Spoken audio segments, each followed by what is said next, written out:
चलिए, ठीक है, सब कुछ सही है? ओके, बहुत बढ़िया, चलिए बहुत बढ़िया।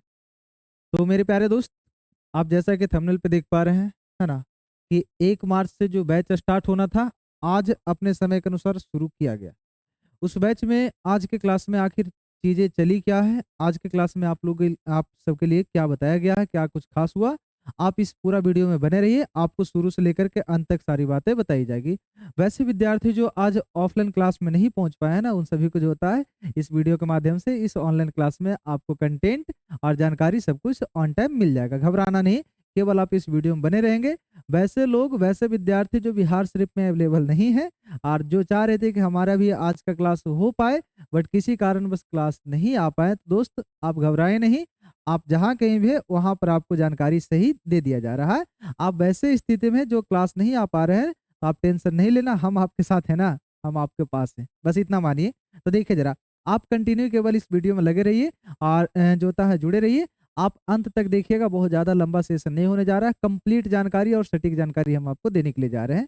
तो भाई मेरे, आज के सेशन में हम आपको जो है ना, तो ऑफलाइन क्लास में जैसा कि जो वैसे विद्यार्थी जो अभी बैठे हुए हैं, तो केवल और केवल जो होता है सिलेबस के बारे में मेंशन किए थे और चीज़ें हम लोग देखेंगे कि आखिर आगे क्या है जो, तो केवल बने रहिए और देखते रहिए ध्यान से। तो आप मेरे प्यारे दोस्त, आप देख पा रहे हैं क्या इस सेशन में जो होता है, आज से ऑनलाइन प्लस ऑफलाइन दोनों मोड में आज से बैच का शुरुआत किया गया है, बैच स्टार्ट किया गया है ना? जो 1 मार्च से अपने समय के अनुसार, निर्धारित समय के अनुसार कितना बजे समय था मेरे प्यारे भाई? तो आप बोलेंगे क्या सर कि समय रखा गया था सुबह 8 बजे, जो कि अपने समय के अनुसार शुरू हुआ है। तो हम आपको कुछ बातें बताने के लिए जा रहे हैं, ज़रा आप केवल गौर से और ध्यान से बोर्ड पर नज़र बनाए रखिएगा भाई। तो आप सबसे पहली बात इतना समझना है दोस्त, कि आप पढ़ने के लिए आए हैं रीजनिंग, सही है? तो वैसे लोग, बहुत सारे लोग तो ऐसे हैं जो अभी 12th का एग्जाम दिए हैं इस बार 2024 में और आकर के क्लास ज्वाइन कर लिए हैं। ऐसा सही और सकारात्मक सोच होना चाहिए दोस्त, ताकि सही समय में आप सही डिसीजन ले सकते हैं और यह आपकी जो होता है सोच है ना, आपको बहुत आगे तक लेकर के जाएगा। वैसे तो बहुत लोग इस इंतजार में बैठे रहते हैं कि भाई हम जो एग्जाम दिए हैं तो मेरा रिजल्ट आएगा तभी हम क्लास ज्वाइन करेंगे। हम आपको बता देते हैं, आप इतना विश्वास रखिए कि आप एग्जाम दिए हैं तो रिजल्ट निश्चित आएगा। निश्चित 100% रिजल्ट आएगा, चाहे रिजल्ट का परिणाम कुछ भी हो भाई, रिजल्ट तो आना ही है ना। जैसे देखिए, आप एग्जाम दिए हैं तो रिजल्ट में होगा क्या? तो या तो आप फर्स्ट डिवीजन पास करेंगे, या तो सेकंड डिवीजन पास करेंगे, या तो थर्ड डिवीजन, या तो फेल होइएगा, रिजल्ट तो अइबे करेगा ना। चलिए ठीक है, तो हम लोग अपने मुद्दे पे आते हैं। तो मेरे दोस्त, हम आपको बताने के लिए जा रहे हैं इसमें सिलेबस, कंप्लीट सिलेबस। यहाँ पर जो है हम लोग देखेंगे भाई, हम आपको बताएंगे कंप्लीट सिलेबस, कि मेरे दोस्त कंप्लीट सिलेबस आखिर हमें पढ़ना क्या है? तो किस चीज़ का कंप्लीट सिलेबस है सर जी? तो हम आपको बता रहे हैं बाबू, रीजनिंग का कंप्लीट सिलेबस, ठीक है? अब देखेंगे ज़रा आप, सबसे पहली बात तो हम लोग यहाँ से शुरुआत करते हैं कि रीजनिंग का हिंदी क्या होता है? तो आप सभी भाई-बंधु को पता है कि रीजनिंग का हिंदी होता है सर तर्क शक्ति। बात इतना तो सही है कि तर्क शक्ति होता ज़रूर है, लेकिन इतना हमें समझना है दोस्त, कि तर्क शक्ति आखिर रीजनिंग का मीनिंग क्या है? तो हिंदी सब लोग जान रहे हैं कि तर्क शक्ति, जैसे हम छोटा सा एग्जांपल देते हैं, सुनिएगा। आपको पता है क्या एप्पल का हिंदी क्या होता है? तो सबको मालूम है कि सर सेब होता है। अब क्या बचपन है जो होता है बच्चा वाला सवाल करे, भाई मेरे हम यह नहीं सिखा रहे कि एप्पल का हिंदी सेब होता है। हम आपको चीजें बता रहे हैं, इसका अर्थ सुनिए जरा। जैसे कि हमने आपको बोला कि दोस्त आप यह बताओ कि एप्पल का हिंदी क्या होता है, तो आप क्या बोलते हैं? सर जी सेब होता है। हम बोलते हैं जाओ मेरे लिए 1 केजी एप्पल लेकर के आना है। तो जैसे ही भाई आप वो 1 केजी एप्पल लेने के लिए जाते हैं दुकान पर, तो आप किस चीज़ की दुकान पे जाते हैं? ज़रा सोचने का कोशिश करिए। क्या कपड़ा की दुकान पे जाएँगे? नहीं ना। मोबाइल शॉप पर जाइएगा, मोबाइल की दुकान पर? नहीं ना। अगर मोबाइल की दुकान पर जाएँ तो एप्पल जो है ना, सेब नहीं, वहाँ जो होता है एप्पल वाला फ़ोन मिलेगा। हम तो आपको बोले सेब लाने के लिए, तो ज़ाहिर-सी बात है कि आप जाएँगे फल की दुकान पे। अच्छा सोचिए ज़रा, आप फल की दुकान पर जा रहे हैं क्यों? क्योंकि आपके दिमाग में यह बात पता है कि एप्पल का मतलब सेब होता है। एप्पल एक फल का प्रजाति है। तो कहने का मेरा दोस्त, आप इतना बात समझिए ना, कि फल जो होता है तो सेब के एक फल का एक प्रजाति होता है सेब, उसको इंग्लिश में एप्पल कहते हैं, हिंदी सेब होता है। लेकिन उसका मीनिंग तो एक फल को इंडिकेट कर रहा है ना। ठीक इसी प्रकार से मेरे दोस्त, आप इतना जान रहे हैं कि रीजनिंग का हिंदी होता है भाई मेरे तर्क शक्ति, लेकिन रीजनिंग का अर्थ क्या होता है, मीनिंग क्या होता है, इस बात को तो आप जान ही नहीं रहे, तो हम आपको बता रहे, सुनिए। रीजनिंग भाई, आप देखिए जरा, तो रीजनिंग बना है शब्द रीजन से, और रीजन का हिंदी होता है क्या बाबू, तो रीजन का हिंदी होता है कारण। और कारण बस इतना सा ही है, कारण बस इतना सा ही है, दुनिया में जितना भी प्रकार का काम होता है, जितना भी प्रकार का फंक्शन है, उसके पीछे छिपा हुआ कारण स्पष्ट कर देना ही रीजनिंग कहलाता है। बस इतना ही है बात रीजनिंग का, इससे ज्यादा कुछ नहीं। तो मेरे दोस्त, हम आपको इस सेशन में, इस कंप्लीट रीजनिंग के सेशन में हम आपको इतना ही बातें बताएंगे कि आखिर जितना भी घटनाएं घटती है, जितना भी कार्य होता है, जितना भी फंक्शन हो रहा है, उसके पीछे कारण छिपा हुआ होता है, उसको स्पष्ट कर देना ही रीजनिंग कहलाता है। बस इसी जो होता है सोच के अनुसार हम लोग जो होता है, इसी के साथ हम लोग सेशन का शुरुआत करते हैं, और वहां पर जाकर के सेशन हमारा कंप्लीट होता है। ठीक है, आप केवल बने रहिए और सीखते रहिए, मजेदार सी बात हम आपको बताने जा रहे हैं। चलिए ठीक है सर, रीजनिंग जो होता है कारण से बना हुआ है, ठीक है, रीजन सबसे बना, लेकिन भाई इन दिनों एग्जाम में रीजनिंग का एक अलग ही क्रेज चल रहा है। कहने का मेरा मतलब है, आप किसी प्रकार का कॉम्पिटिटिव एग्जाम का तैयारी कर रहे हैं, तो रीजनिंग से सवाल अनिवार्य है, निश्चित है कि रहना ही रहना है दोस्त। अब कितना सवाल होता है सर, तो हम आपको हकीकत बताते हैं। किसी भी एग्जाम का आप एनालिसिस करके देखो ना, जैसा कि हमने तो बहुत सारे एग्जाम का एनालिसिस कर करके देखा है, तो हुआ क्या, कुछ इस प्रकार से रिजल्ट आया कि जितना भी सिलेबस में आपको क्वेश्चन आ रहा है, अगर जो 100 सवाल आ रहा है ना, तो उसमें 30 से 40% अकेले रीजनिंग का हिस्सा होता है। तो रीजनिंग का एक अहम भूमिका है दोस्त, रीजनिंग का एक अहम भूमिका है, जो कि आपको रिजल्ट दिलाने में इसका एक बहुत बड़ा योगदान होता है। अगर आप सही समय पर सही चीजें सीख लेते हैं, तो आपका रिजल्ट ऐसे चुटकी में हो जाता है, क्योंकि आपके अंदर किसी भी चीज का कमी नहीं है भाई। पैसेंस आपके पास बहुत है, मेहनत करने के प्रति जो लगन और जुनून और हौसला बहुत है, उसमें कहीं से कोई कमी नहीं, बस कमी है एक सही जानकारी और सही समय पर होना चाहिए। तो बस आप इस उम्मीद के साथ आप लगातार जुड़े रहिए कि हम आपको सही समय पर सही जानकारी और सही रिएक्शन लेने का तरीका बताएंगे। सुनिए जरा, यहाँ पर सुनिए। तो रीजनिंग को जो होता है दोस्त, आप इतना जानिए कि रीजनिंग जो है ना, तो इन दिनों एग्जाम में जैसा चल रहा है, तो इन दिनों एग्जाम में रीजनिंग के सवाल दो रूप में देखने के लिए मिलता है। रीजनिंग के सवाल दो रूप में देखने के लिए मिलता है। आप बोलोगे सर कि कौन कौन सा रूप होता है सर जी, तो हम आपको बताते भाई, रीजनिंग दो प्रकार से देखने के लिए मिल रहा है। एक होता है जिसको हम लोग वर्बल रीजनिंग कहते हैं, एक होता है भाई वर्बल रीजनिंग होता है। बोलोगे सर वर्बल रीजनिंग नहीं समझते, हिंदी बताओ, तो वर्बल का हिंदी होता है भाई मेरे, वर्बल का हिंदी होता है भाषिक।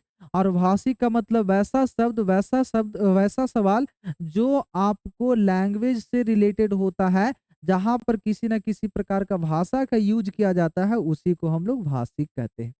क्लियर है? तो रीजनिंग जो है, जो भाषिक यानी वर्बल रीजनिंग के तहत आपके एग्जाम में सवाल देखने को मिल रहा है। और दूसरा नॉन वर्बल, नॉन का मतलब क्या होता है सर, तो नॉन का मतलब होता है नहीं, और वर्बल का मतलब भाषिक, यानी वैसा हिस्सा, वैसा पोर्शन जो भाषा से संबंधित नहीं है। अब बोलना सर भाषा से संबंधित नहीं होता तो होता क्या है, हम आपको बताते हैं दोस्त। भाषा से जो संबंधित नहीं होता है ना, उसे हम लोग मेरे भाई अभाषिक कहते हैं। और अभाषिक का अर्थ बस इतना सा होता है सर, कि जहां पर भाषा का कोई यूज नहीं होता है, तब बोलोगे आपकी भाषा का यूज जब नहीं रहेगा ना सर जी, तो क्या होगा, तो भाई मेरे भाषा का यूज नहीं रहेगा, तो जाहिर सी बात है कि वहां या तो फिगर आएगा, या तो किसी प्रकार का डायग्राम आता है। तो हमें चीजें समझना है, ठीक है, आगे समझिए जरा। तो आगे का बात हम लोग कर लेते हैं। चलिए ठीक है कि वर्बल रीजनिंग जो है और नॉन वर्बल रीजनिंग, लेकिन इन दिनों एग्जाम में यह भी सवाल दिखता है कि वर्बल में भी दो पार्ट में प्रश्न आ रहा है। बोलो कैसे आता है सर, तो वर्बल को भी दो हिस्सा में बांटा गया है भाई। बोलना क्या होता है सर, तो पहला हिस्सा को, पहला पोर्शन को हम लोग कहते हैं मैथमेटिकल रीजनिंग। पहला हिस्सा को जो बोला जाता है सर, तो मैथमेटिकल रीजनिंग। बोलना क्या है सर मैथमेटिकल, तो मैथमेटिकल एक शब्द से बना है मैथ, और मैथ का हिंदी होता है बाबू गणित, और गणित से बना है मैथ से बना है मैथमेटिकल। इसलिए इसको दोस्त, इसलिए इसको मेरे भाई, इसलिए इसको हम लोग गणितीय तर्क शक्ति, गणितीय रीजनिंग जो था तर्क शक्ति कहते हैं। तो आप इतना समझना है बाबू कि मैथमेटिकल रीजनिंग भी आपके एग्जाम में सवाल देखने के लिए मिलता है, और कुछ रीजनिंग ऐसा होता है जहां मैथ का यूज, मैथ का मतलब क्या होता है जो पहले क्लियर करिए।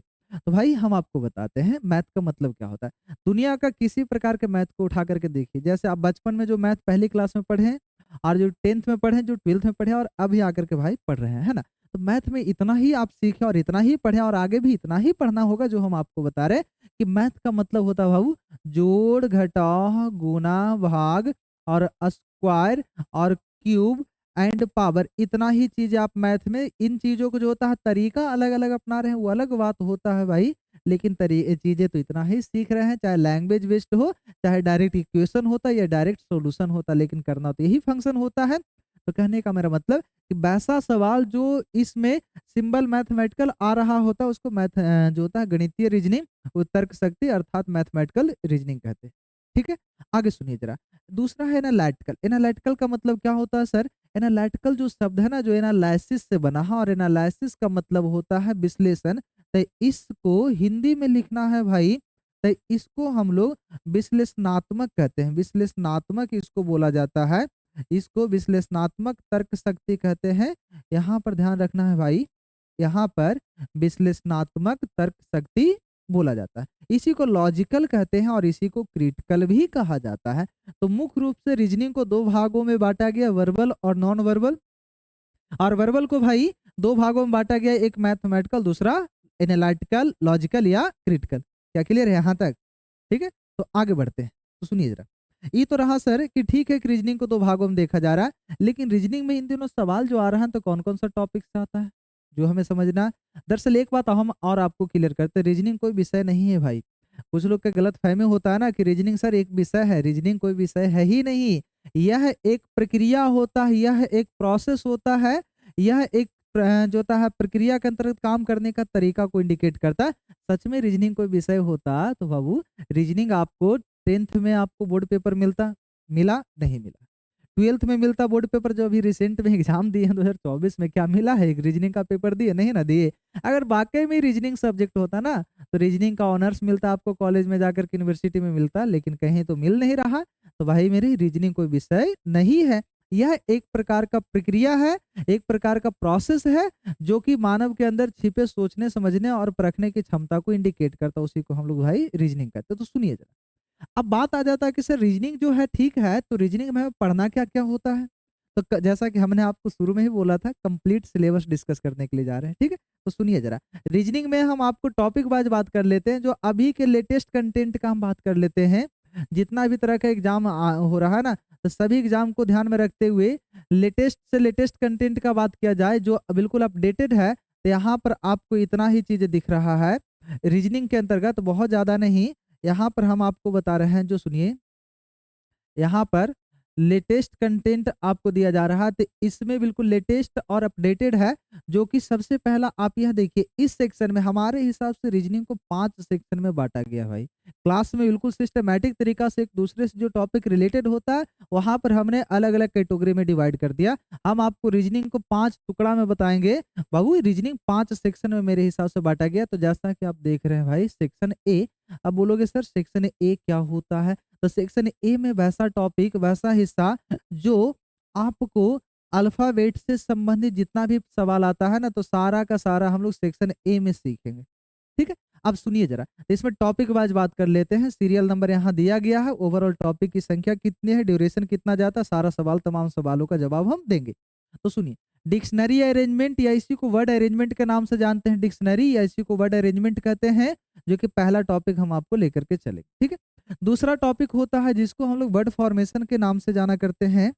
दूसरा जो टॉपिक होता है भाऊ, वह जो है ना वर्ड फॉर्मेशन होता है। और तीसरा टॉपिक होता है लेटर सीरीज। चौथा होता है भाई लेटर एनोलॉजी। पांचवा होता है नंबर सीरीज। आगे देखना है दोस्तों नंबर एनोलॉजी। फिर जो है मिरर इमेज। आगे भाई वाटर इमेज। आगे है ना अल्फाबेट एंड पोजीशन टेस्ट होता है। नेक्स्ट आगे जो होता है कोडिंग डिकोडिंग। इन सभी टॉपिक्स को हम लोग को पढ़ना है सेक्शन ए में। यह सारा सवाल वैसा होता है दोस्त जो कि सारा का सारा एक दूसरे से रिलेटेड है। और इन सभी टॉपिक को पढ़ने के लिए आपके पास नॉलेज होना चाहिए मेरे दोस्त, जिसका नाम है अल्फाबेट। अल्फाबेट का मतलब समझते हैं? वर्णमाला। अब बोलोगे सर वर्णमाला है, वो तो हम बचपन से पढ़े, बहुत आसान है मेरे लिए, हम पढ़ना लिखना जानते हैं। भाई मेरे, आपसे हम पढ़ने और लिखने का बात नहीं करेंगे। आपसे एक लेटर का प्लेस वैल्यू पोजीशन पूछा जाता है, जो कि हम आपको चीजें सिखाएंगे, वो लगातार बने रहिए। ठीक है, तो सुनिए, ये तो था सेक्शन ए। अच्छा, सेक्शन ए में कितना टॉपिक रहा सर? तो 10 टॉपिक। ठीक है, तो ध्यान रखेंगे सेक्शन ए में 10 टॉपिक। आगे का बात कर लेते हैं ना, तो देखो जरा, ये रहा सेक्शन बी का कहानी। सेक्शन बी में आप देख लेंगे दोस्त, तो सेक्शन बी में जैसा कि सीरियल नंबर यहाँ पर भी तो बोला है। ठीक है, इस बार भी जो है ना, तो कितना है सर? तो यहाँ बोलोगे सर 11 टॉपिक। तो सेक्शन ए में कितना था बाबू? तो आप बोलना है सर जी सेक्शन ए का जब बात आता है तो सुनिए जरा, सेक्शन ए का जब बात आता तो इसमें था 10 टॉपिक्स। सेक्शन बी में जब बात आ जाता है ना, सेक्शन बी का, तो इसमें है कितना, 11। ध्यान रखेंगे दोस्त। तो इसमें जैसा कि टॉपिक का नाम हम बतला रहे हैं, तो पहला टॉपिक आपको सेलेलिज्म मिल रहा है, ठीक है। अगला जो है ब्लड रिलेशन है। आगे देखना दोस्त, तो डायरेक्शन एंड डिस्टेंस होता है। आगे क्लॉक है, कैलेंडर है। उसके बाद भाई रैंकिंग टेस्ट होता है। आगे टेस्ट ऑफ इनइक्वालिटी होता है। डाइस है, क्यूब एंड क्यूबाइड है, सीटिंग अरेंजमेंट और पजल। इन सभी तमाम टॉपिक्स को हमें सीखना है, समझना है, और आगे के बारे में हम आपको तरीका और रणनीति बताएंगे कैसे कैसे करना है चीज। जो आगे पहले टॉपिक का नाम हम जो था देख लेते, ठीक है। आगे देखना है भाई मेरे, यहाँ सेक्शन सी का बात आ जाता है, तो इसमें देखिए पहला है बाइनरी सिस्टम है। उसके बाद मैट्रिक्स है, Venn diagram, mathematical operation, input output, logical sequence of words. आगे देखना है बाबू word analogy, classification, missing number and data sufficiency. यह रहा 10 टॉपिक सेक्शन सी में। जैसा कि सेक्शन ए में कितना था बताओ जरा, बोलना सर जी 10। सेक्शन बी में कितना था भाई, 11। और सेक्शन सी में कितना है दोस्त, तो 10। तो 10 11 10 कितना हुआ सर जी, 31। अभी और है, देखिए जरा, अभी और है, अभी तो शुरुआत है भाई। देखो जरा सेक्शन डी में क्या है, और सेक्शन जो डी का हिस्सा है ना, यही सेक्शन आप लोग का नॉन वर्बल का हिस्सा हो जाता है। यही सेक्शन भाई मेरे, यही हिस्सा कंप्लीट नॉन वर्बल हो जाता है, जहां पर कि आभाषिक कहते हैं। जहां पर भाई मेरे, जहां पर मेरे दोस्त आभाषिक कहा जाता है, जहां भाषा का कोई महत्व, भाषा का कोई इंपॉर्टेंस नहीं रहता। तो सुनिए जरा नॉन वर्बल का कहानी। यहाँ पर पहला टॉपिक है पेपर फोल्डिंग। उसके बाद भाई पेपर कटिंग, कंपोनेंट जो होता है कंप्लीशन ऑफ फिगर, यानी आकृति को पूर्ति करने का बात करता है। इम्प्लिसिट फिगर या इम्बेडेड फिगर इसी को कहते हैं। सीरीज है, एनालॉजी है, क्लासिफिकेशन है, डॉट सिचुएशन या प्रॉब्लम कहते हैं। फिगर कंपोनेंट्स होता है, और जो है ना काउंटिंग ऑफ फिगर और फिगर मैट्रिक्स। ये 11 टॉपिक इसमें रहा। तो बोलना सर सेक्शन ए में रहा 10, सेक्शन ए में रहा 10, सेक्शन बी में रहा 11, तो 10 और 11 21। उसके बाद सेक्शन सी में रहा 10, तो 21 और 10 31। सेक्शन डी में कितना भाई, 11। तो 31 और 11 कितना होता है दोस्त, तो बोलो सर जी बहुत सिंपल, 31 और 11 42 होता है। बहुत अच्छा बिल्डन। आगे सुनिए, ये जो कहानी है भाई, यह जो कहानी है आगे का जो बात होता है, तो देखिए सेक्शन ई है। आगे जो दोस्त, आगे जो होता है उसे हम लोग सेक्शन ई कहते हैं। अब बोलोगे सर सेक्शन ई में क्या है ना, तो सेक्शन ई का कहानी हम आपको बता रहे हैं। तो यह जो है, और इसी को ध्यान रखेंगे, इसी को जो है एनालिटिकल या इसी को लॉजिकल भी कहते हैं भाई। इसी को लॉजिकल या क्रिटिकल या इसी को एनालिटिकल भी कहा जाता है। इसी को क्रिटिकल, लॉजिकल या एनालिटिकल कहते हैं। इसमें बाबू, इसमें टोटल ओवरऑल देखेंगे तो कितना है दोस्त, तो बोलोगे सर जी 7 है। जैसा कि देखेंगे स्टेटमेंट एंड आर्गुमेंट है, पहला है। दूसरा स्टेटमेंट एंड कंक्लूजन है। तीसरा स्टेटमेंट एंड एजम्पशन है। चौथा है statement and course of action है। पांचवा है डिसीजन मेकिंग एंड आगे कॉज एंड इफेक्ट होता है। और नेक्स्ट है पंच लाइन।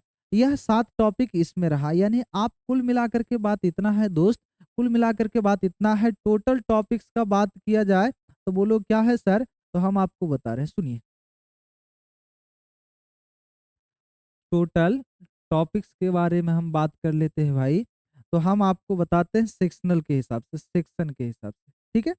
सेक्शन के हिसाब से, जैसे कि सेक्शन ए में आपको कितना बोला गया, 10, ठीक है। सेक्शन बी में कितना था सर, 11। सेक्शन सी में कितना रहा मेरे दोस्त, 10। सेक्शन डी में कितना रहा भाई मेरे, ये जो है 11। सेक्शन ई में कितना, तो बोलोगे सर ये तो सामने है, तो बताओ तो जरा कितना है, तो ये 7 है। अब ओवरऑल हम बात कर लेते हैं, तो 10 10 20 और 20 और 11 21, 31 और 11 42 7 49। अर्थात आप बोलेंगे सर टोटल टॉपिक्स हमें सीखना है 49। टोटल टॉपिक्स सीखना है बाबू 49, राइट। तो इतना टॉपिक्स के ऊपर हमें काम करना है, ताकि हर वह एग्जाम जहां पर रीजनिंग से सवाल पूछता है, एक भी सवाल आपसे दोस्त छूटना नहीं चाहिए। हर तरीके के सवाल को हम लोग कवर करेंगे, चाहे बात कर लीजिए बैंकिंग का, एसएससी का, रेलवे का, या मेरे दोस्त स्टेट लेवल का। अब तो चलो ठीक है, इतना तो ठीक है सर कि रीजनिंग में इतना टॉपिक्स हमें पढ़ना, इतना टॉपिक्स कवर करना, लेकिन आखिर इसका फायदा कहाँ दिखेगा, ये पूछा कहाँ जाएगा, यह सबसे बड़ा क्वेश्चन होता है आपके पास, क्वेश्चन मार्क बन जाता है कि सर आखिर कौन कौन से एग्जाम में पूछेगा। भाई आप घबराओ नहीं, पूरी जिम्मेदारी हमारी है कंप्लीट और सही जानकारी देने का, हम आपको बता रहे हैं, आगे केवल बने रहिए वीडियो में। देखिए जरा, अब ऊपर में जैसा कि हेडिंग में क्या है भाई, तो आप बोलोगे सर ये तो लिखा है यूजफुल, यूजफुल किस एग्जाम में होता है, तो सुनिए यहाँ पर आप देख लेना है बाबू, यहाँ पर आप देखोगे क्या क्या है ना, जो सुनिए, तो यहाँ पर आप देखना है भाई मेरे, यहाँ पर आप देखना, बस इतना सा बात है, बोलो कितना सा बात है सर, तो हम आपको बता रहे हैं भाई, हम आपको बता रहे हैं कितना सा बात है, जो कहते हैं ना इतनी सी बात है, तो अब आपको बता रहे हैं कितनी सी बात है जो, ठीक है, देखो जरा समझिए। तो यह एग्जाम जो है देखेंगे हेडिंग के तौर पे क्या है सर, एसएससी। मेरे दोस्त एसएससी में केवल एसएससी जान रहे हैं, लेकिन ये नहीं पता है कि एसएससी में कितना सेक्टर होता है। बहुतों दोस्त को तो यही नहीं पता है सर कि हम पढ़ने को तो पढ़ रहे हैं, पढ़ते जा रहे हैं, पढ़ते जा रहे हैं, आखिर पढ़ क्यों रहे हैं जो ही नहीं पता है। भाई टारगेट और पर्पस स्पष्ट होना चाहिए। अगर दो चीजें स्पष्ट है तो आपको सफल होने से कोई रोक नहीं सकता है। कुछ लोग का जो होता है अंधाधुन मेहनत किए जा रहे हैं, जी जान एक कर रहे हैं, दिन रात एक कर रहे हैं, लेकिन पता नहीं चल रहा है आखिर हम मेहनत क्यों कर रहे हैं।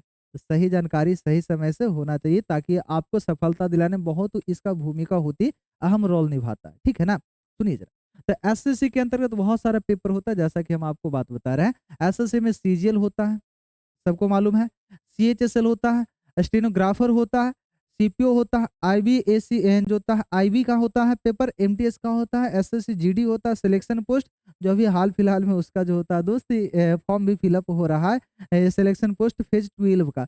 वैसे तो यह कंप्लीट फेज ए से चलना शुरू हुआ था, और चलते चलते लास्ट ईयर फेज 11 का एग्जाम हुआ, और इस साल जो होता है फेज 12 भी आपके सामने आ चुका है वैकेंसी इस रूप में। तो हमें सीखना है चीजें, ठीक है ना। और एक बात और, जो होता है इन सभी एग्जाम में एसएससी के अंतर्गत रीजनिंग से भर भर के सवाल आ रहे हैं, एक दो सवाल नहीं दोस्त, रीजनिंग से भर भर के सवाल आ रहे हैं। हमने आपको शुरू में ही बोला है 30 से 40% अकेले रीजनिंग कवर कर रहा है। तो सुनिए जरा, यहाँ पर एसएससी में एक एग्जाम होता है जिसको हम लोग प्रीलियम्स, इसको प्री कहते हैं, और दूसरा मेंस होता है।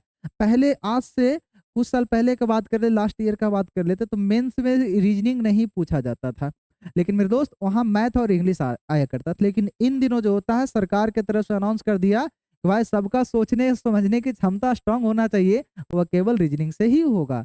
इसलिए मेंस के पेपर में भी आपको रीजनिंग डाल दिया। तो वहां पर भी आपको सीएचएसएल और सीजीएल का मेंस का बात कर ले, तो जो कि हो भी चुका है, लास्ट ईयर 2023 में ही मेंस का पेपर हुआ था 4 शिफ्ट में, मार्च महीना में।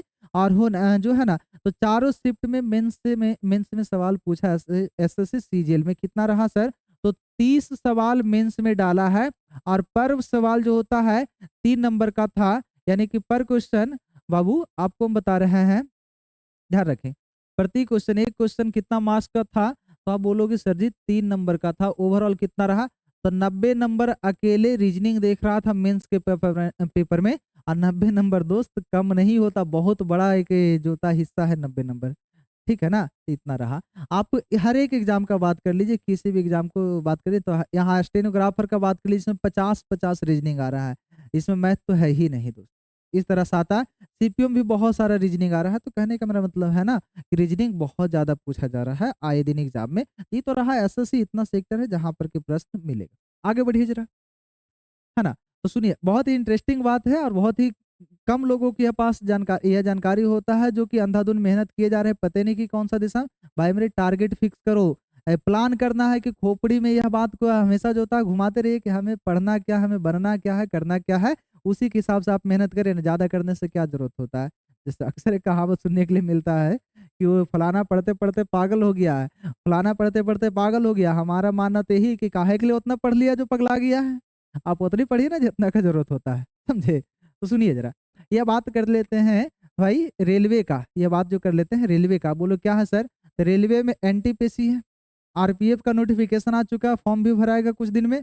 ग्रुप डी है, टेक्नीशियन है, टेक्नीशियन का नोटिफिकेशन आ चुका है, फॉर्म भी भराएगा भाई। एलपी का फॉर्म भरा भी रहा है।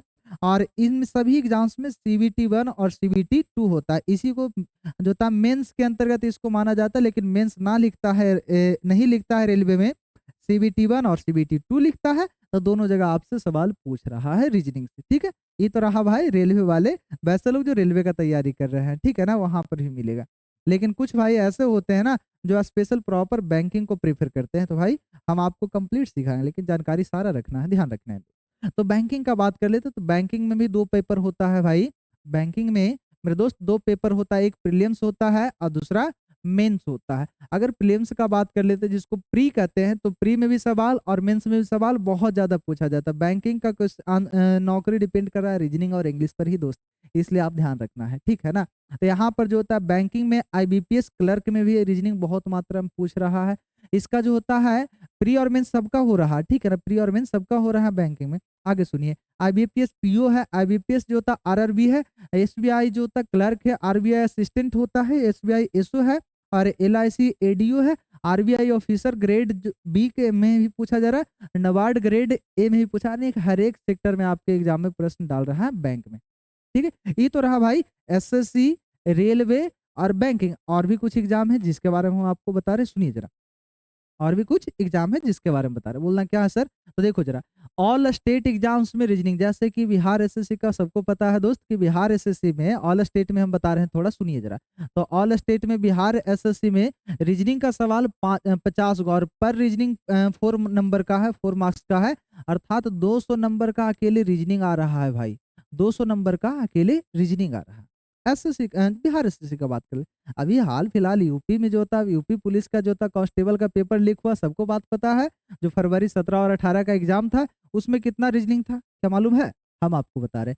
55 रीजनिंग था दोस्त, सिलेबस के अंतर्गत जो था मेंशन था, जो था यूपी पुलिस में। यूपी पुलिस में भाई मेरे 55 रीजनिंग था, रीजनिंग का सवाल 55 क्वेश्चन था, और जो कि हर सवाल 2 नंबर का था, अर्थात आप 110 नंबर का जो टोटल रीजनिंग से सवाल पूछा। तो देखा जाए ना, ओवरऑल हम आपको इतना ही बता रहे हैं भाई कि रीजनिंग से सवाल हर एक एग्जाम, बहुत सारा स्टेट का एग्जाम है जहां पर बहुत मात्रा में रीजनिंग पूछ रहा है। ये तो रहा सर स्टेट एग्जाम का बात करें किए तो। लेकिन भाई अगर जो डिफेंस का बात कर लेते हैं, तो हर सेक्टर में डिफेंस में जो होता है रीजनिंग से सवाल, चाहे आर्मी का बात कर लीजिए या फिर किसी प्रकार का स्टेट लेवल का जो डिफेंस का एग्जाम हो रहा है ना, वहां पर भी पूछा जा रहा है, ठीक है। आगे देखना बीपीएससी टीचर में, हाँ देखिए अभी हाल फिलहाल जो होता है टीचर का एग्जाम बीपीएससी के थ्रू होना शुरू हुआ है, वहां पर भी रीजनिंग से सवाल डाल रहा है।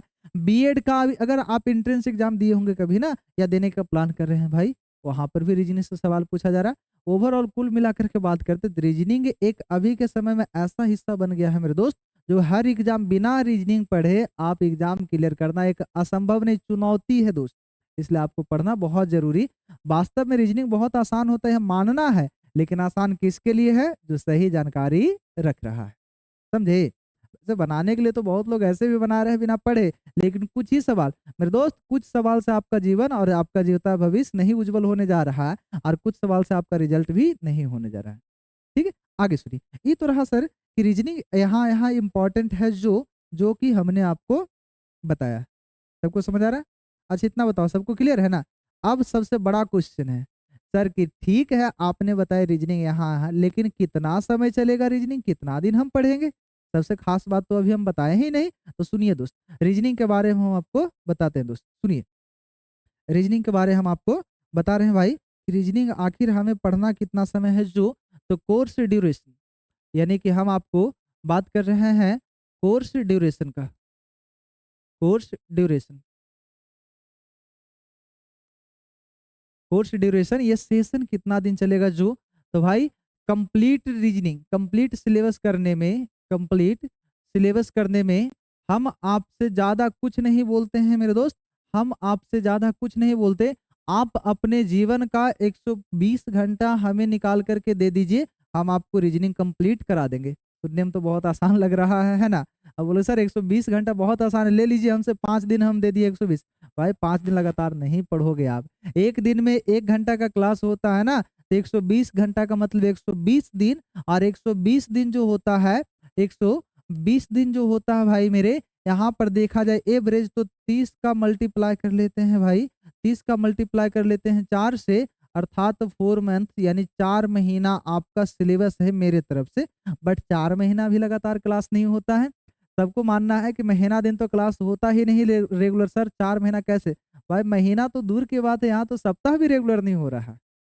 विद्यार्थी के लिए हम आपको बता रहे हैं खास बात, विद्यार्थी के लिए हर एक सप्ताह में दीपावली आता है, जानते हैं नहीं जानते हैं, हम बताते हैं। विद्यार्थी के लिए हर एक सप्ताह में दीपावली आता है। शनिवार छोटी दीपावली, रविवार बड़ी दीपावली।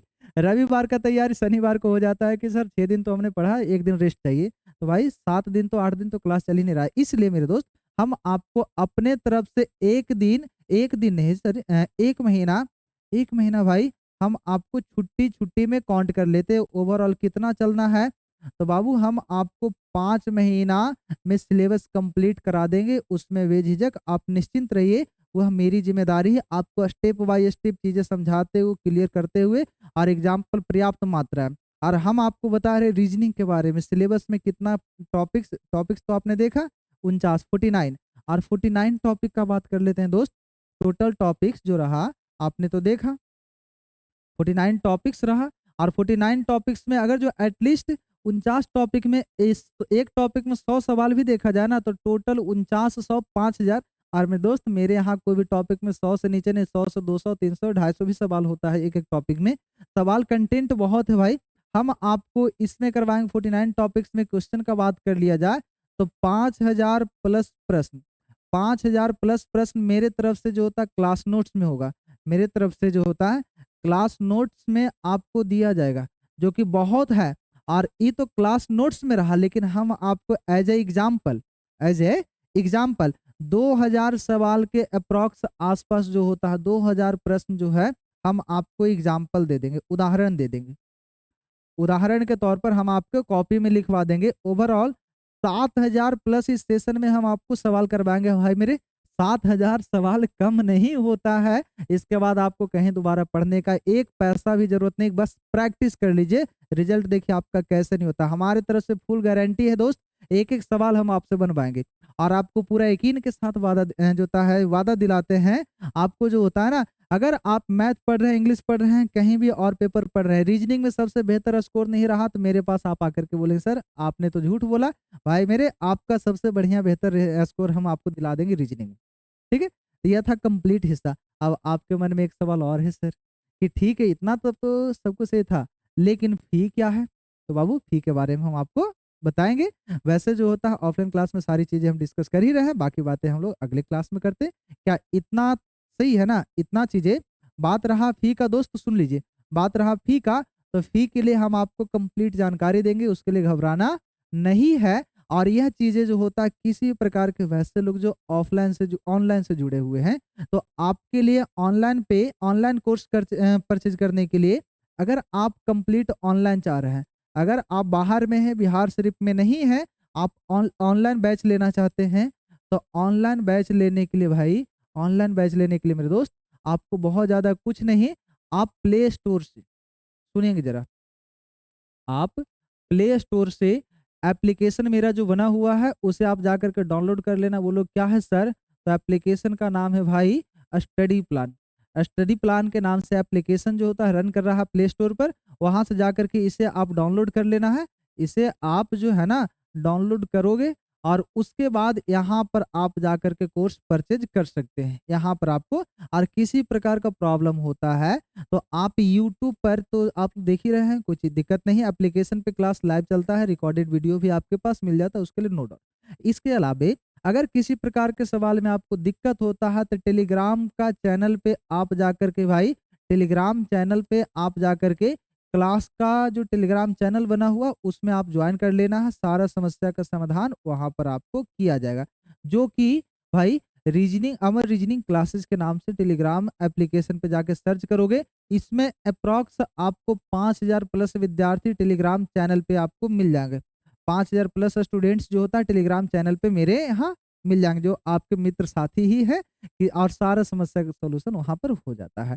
और जो होता, अगर किसी प्रकार का और इन्फॉर्मेशन चाहिए होता है, तो मोर इन्फॉर्मेशन के लिए जो होता आप कांटेक्ट भी कर सकते हैं।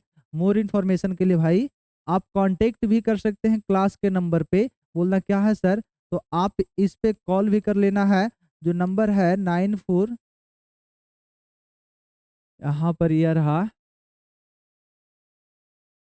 इस नंबर पे कांटेक्ट कर लेना है 94। और अगर जो व्हाट्सएप से आप मैसेज करना चाहते हैं, अगर व्हाट्सएप पे आप समस्या का सॉल्यूशन चाहते हैं ना, तो वहाँ पर भी आप मैसेज करेंगे, वहाँ पर भी समस्या का सॉल्यूशन किया जाएगा।